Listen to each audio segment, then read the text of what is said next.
Ito na yung mga pinitas natin. Yung mangga, guyabano, bayabas, oregano. Ano pa yung kulang? Ang kulang natin is kailangan pa natin ng lemon, bawang, luya, at honey. Yan ang kumpletong ingredient ng ating magic cup juice. Ay, 4-cup remedy cup juice. No. So, ngayon, titignan natin kung ano na natin gagawin. Unang gagawin po natin is lilinisin natin siya. Hindi lang kasi basta binanlawan mo ganun lang. So, ayan ha. So, tignan natin. Ayan. Ito, ngayon, unang gagawin natin is ibabrush natin isa-isa. Pero ito kasing, anong tawag nito? Ito kasing mango leaves na kinuha ng anak ko maganda. Wala na siyang masyadong dumi. Pero isa-isa natin para siguradong walang dumi-dumi-dumi. So, yan.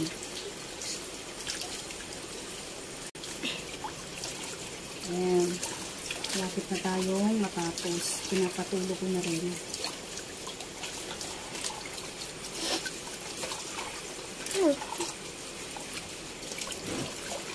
So, yan. Sunod natin itong ating ngayon, dadahan-dahan ko na siya kasi ito ang medyo madumi. Oo, madumi. Ang panghuhugas, panglilinis. Ito, nilalagyan ko na rin siya nitong kasi itong ginagamit naming detergent is organic siya. So, pwede namin ipanglinis. So, pag may mga dumi-dumi, lalo na yung puti-puti sa likod, importante alisin yun. Pero kung wala naman, itong pinuno ni Ading maganda. Thank you, anak. Maganda itong pinuha mo. Problema tayo sa bayabas. Hindi natin si bayabas. Maraming puti-puti. So, yan. Tapos na ang pangatlo natin is ito ang panghugas. Extra. Oregano. Na hindi na ginagamit na toothbrush. Oo. Ito ang pangugas. Yung hindi na ginagamit na toothbrush. Ito, gusto ko dito na talaga isa-isa. Lalo na kung malapit siya sa lupa-lupa. Dito sa ibabaw pinaka madumi eh. Sa ilalim halos wala siya o tignan mo malinis siya. Parang nilinisan na. Oo. Tapos ito, pakita ko sa inyo. Ayan, tignan nyo. Yung nandyan. Mas dahan-dahan. Ayan, nakita nyo. Pag ginanon mo, nalilinis talaga siya. Iba talaga yung malinis.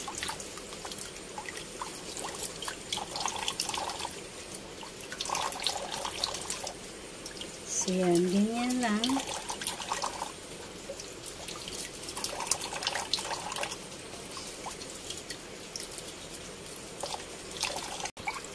Yan. Last na. Tapos last natin yung mahirap. Yan. Si bayabas. Ito kasi, paano ba siya naging mahirap? Paano ko nasabing mahirap? Kasi, tignan niyo naman, ang bait, oh. Ang bait ng anak ko. Yan, nahaading.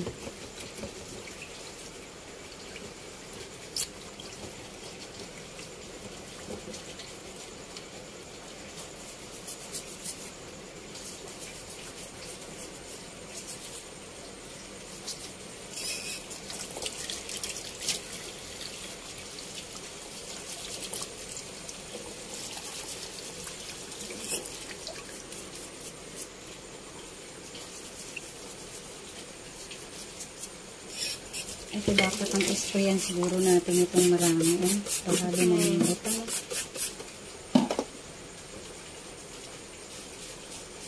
Huwag niyo pong gagamitan ng detergent ha. Ito kasing sa amin is organic. Pwede pang idilig to sa Basta i-brush nyo lang. I-toothbrush nyo lang. Ayan. Sobrang lakas. Masarap. Kasi matagal siyang gawin. Ano? Pero ayoko yung maliit ng pagkain ng pag... Gusto ko food.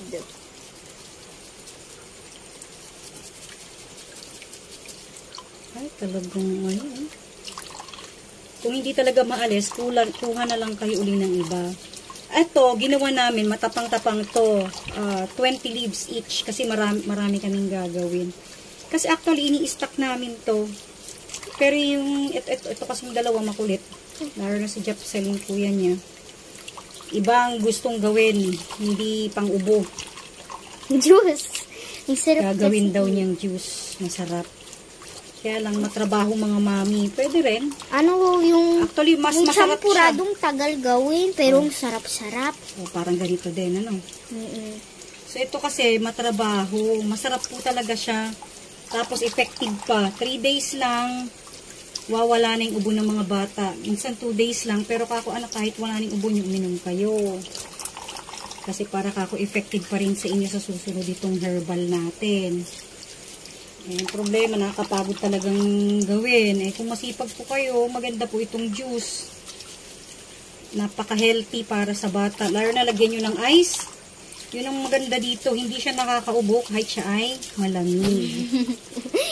Ewan ko kung bakit. Pero pinaserve ko to sa kanila. Inuubo pa sila. Pero malamig. Kaya lang nagreklamo sila kasi binibigyan ko sila tigta 30 ml lang. Yung sukatan ng kanilang tempra. 2 ganon o 1 ganon nagreklamo. Kasi gusto nila marami. So, ganon. Ayan, tapos na tayo. Ay, ang hirap talaga niyo. So, ang susunod po nating lilinisan yung luya. Okay. Ito po importanteng i-brush din natin. Kasi ako hindi ko siya binabalatan. Pinipit-pit ko na lang siya. So, minsan, pinukuskus ko siya ng asin. Ano po? Asin. Kasi yung healing ano niya rin is nasa balat. Ano po? Baka ano naman, yan yung effective na effective kaya pwede kahit malamig. Pero ito may sira siyang konti. So, luwain natin. Ano po?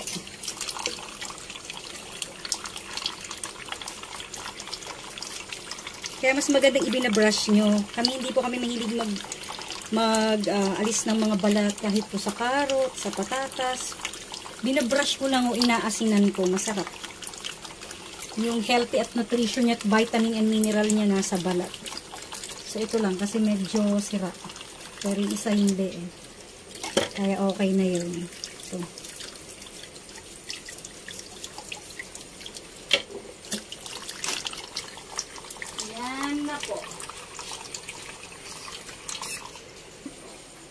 Okay, ngayon ito, pakita mo. Isang ganito, ay malaking ladies choice. Mga 1 liter or 750 ml. Lagay niyo dyan. Kunti naman. Nasa inyo yan. Nagdagan pa? Ito kasi marami. Kasi nga, 20 leaves. So, kung mga 10 leaves lang, mga 500 ml. Pero magiging ano lang yun, kukunti lang yun. So, yan. Ilalagay ko na lahat ngayon ang... Ay, ako din. Sige.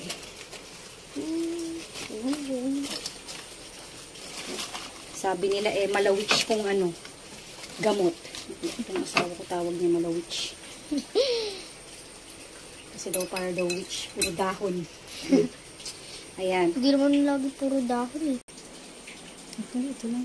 Ito lang pala kaya na eh. Mas baka masyadong maanghang. Iisip ko pa rin kung itong dalawa.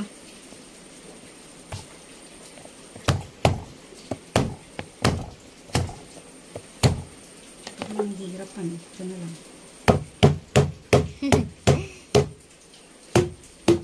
Papakahirap po ako. Ito na lang. Ay, lumipad nga lang. Nako, nasaan na siya. Goodbye. So, yan. Tsaka ito.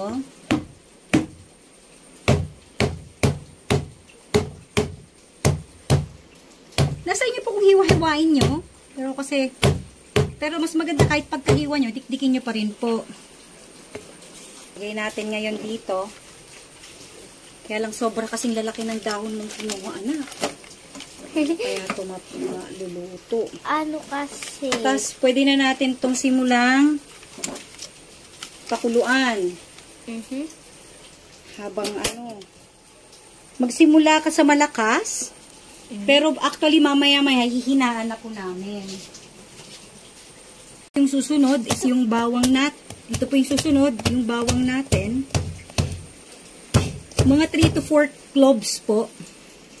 Depende sa dami kasi ng gagawin nyo. Nasa inyo yan. Pero wala namang, actually walang walang dosage.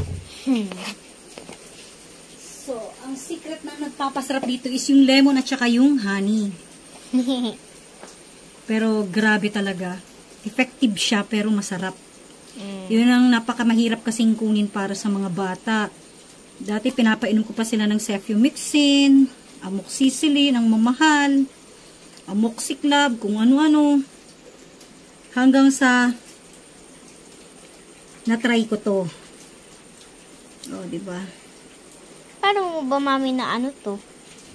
Parang may nakita akong nag-post. Pero ang pinaka-main ingredient po kasi, pag wala kayo lahat ng dahon na yan, ang pinaka-main ingredient is bawang sibuyas.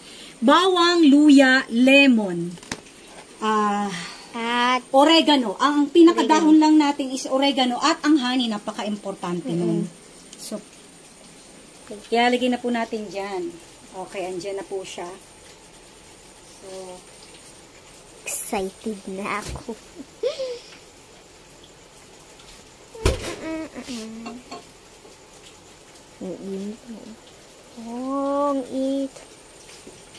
So, ipapakuluin po natin yan ng medyo matagal hanggang sa dagdagan na lang natin ng tubig. Kukunti naman siya pagka kumulo na. Saan yung takip niya, anak? Para mas mabilis kumulo.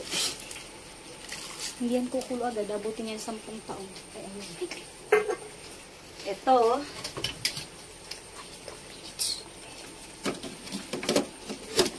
Ayan. So, yan na po. Hintayin natin.